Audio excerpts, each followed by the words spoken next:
শ্রী চৈতন্য মহাপ্রভু কাহিঁকি আসলে করে আবশ্যক কোন ଥିଲା এ ধরা পৃষ্ঠରେ কোন ব্যতিক্রম হইଥିଲା যে জগন্নাথ মহাপ্রভু লীলাচরণ বিদ্যমান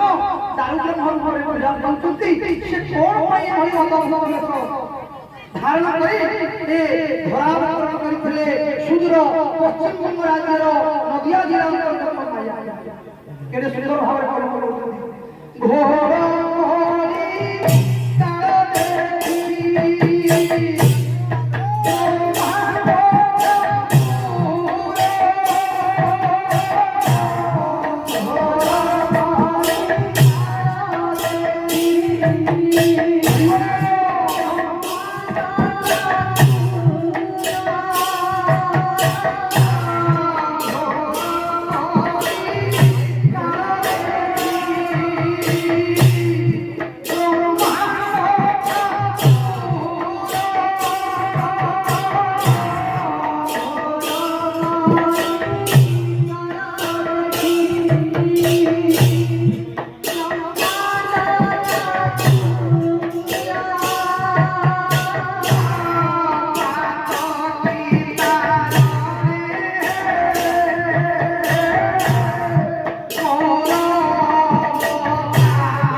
চৈতন্য মহাপ্রভু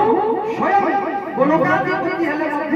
আসিলে এ ধরা পৃষ্ঠ পুনি কোউ বেশরে না অদ্ভুত বেশ কেমিতি না স্বয়ং ভক্ত রূপে আসিলে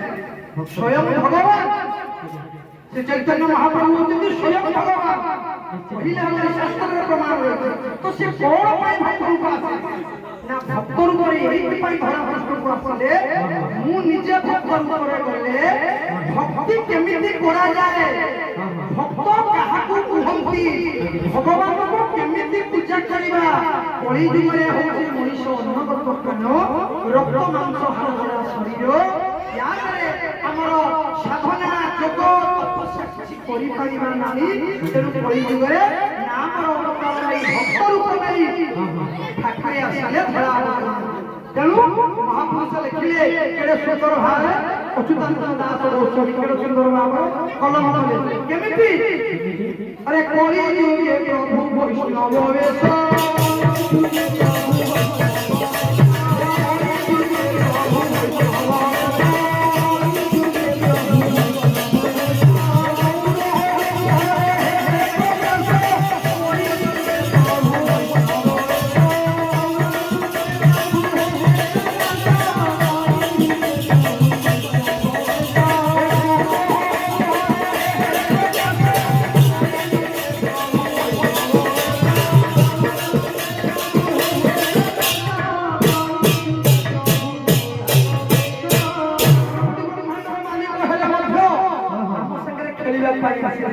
ସେମାନେ ଧନ୍ୟ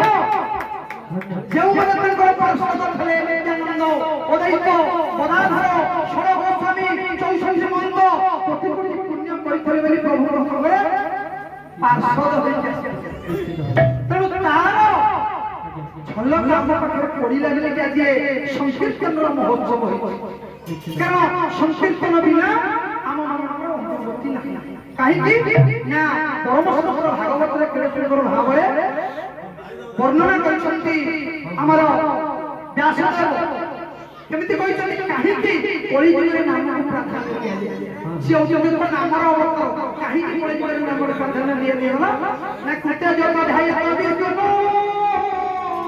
ସେ ପ୍ରେମ ଜଗତ ଖାଇ ବାପରେ ବୈଚର୍ଯ୍ୟ କରହୁ ସଂକୀର୍ତ୍ତନ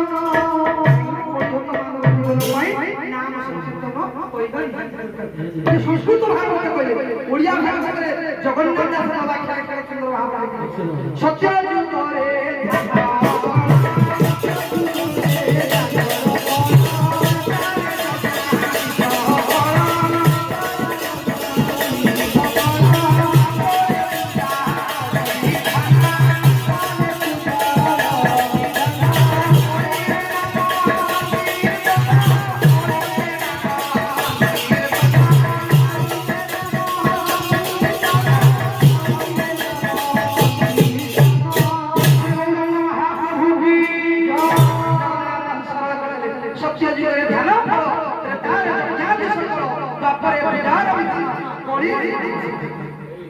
କଳିରେ କେ ବଳ